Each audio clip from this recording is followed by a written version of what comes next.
What's up, everybody? It's your favorite coach's favorite coach, and this is part 2 of our Zach Norvell coverage, where we look at how he was able to drop Jordan Poole not once, but twice within a week. I know this is our 3rd Laker video in the last 2 weeks, and it sounds like we're Laker fans or a Laker channel.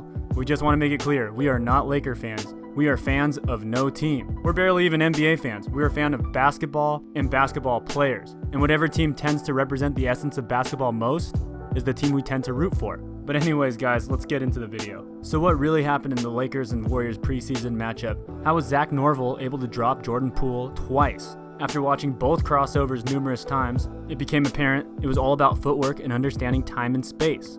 In his first possession, Norvell catches with an open stance with a little chop hop, as opposed to a split or runner stance. This is from that Doc Shepler philosophy of catching with 2 feet in the air, and is very effective because not establishing a pivot foot gives you unlimited options off the catch. He can shoot, pass, drive right, or drive left. On the flip side, this translates out to his defender having exponentially more reads for him to prepare for.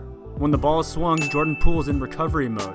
Norvell, recognizing this, opts to lead with his left foot going north. This naturally puts his feet into that 1-2 speed stop like DJ Sackman teaches. Inside foot, outside foot. This gets him to the outside of Poole's frame. Poole overcompensates and overextends, and that's all she wrote. Norvell crosses right back over and drops Poole, using his momentum against him. Basketball, judo. When I first saw this move, it appeared as if Norvell grabbed and pulled the wrist, just like Steve Nash used to do so quickly back in the day. Another example of using your defender's momentum against them.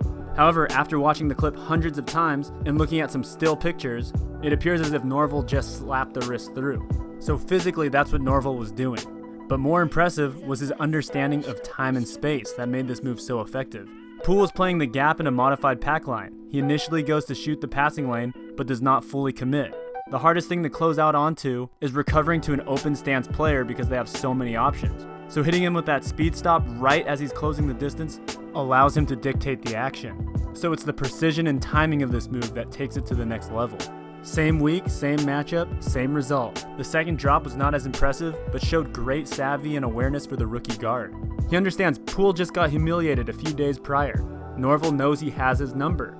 From Poole's perspective, he has to make the correct defensive read. It is preseason and he's fighting for respect and playing time. He's also now more keen of Norvell's ability to drive down the lane explosively. So as Norvell once again takes a 1-2 inside-outside step, Poole tries to cut off the court and take the charge. The charge is taken, there's no call, and he's on the ground once again. The teaching point here, for those of us who aren't the quickest guy on the floor, that will help us both with the ball and conversely defensively, you have to understand how to take advantage of a fidgety, nervous defender. The obvious tell in this case was Poole looking to gamble by taking the charge, but not fully committing to it.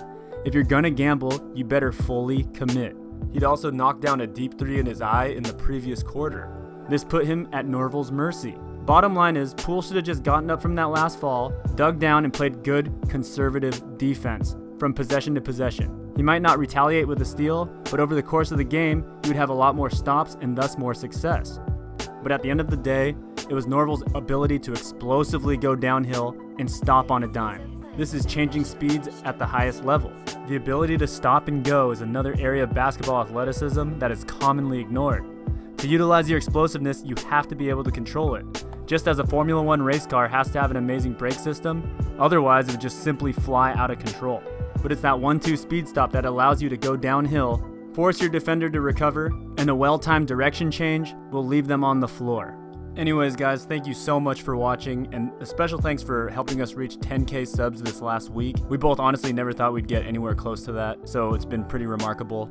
If you guys are interested in more breakdowns and more tutorials, workouts, and bonus content, you can help support us on Patreon. We'll put the link in the description. But as always, please like, subscribe, and share, and we'll see you on the next one.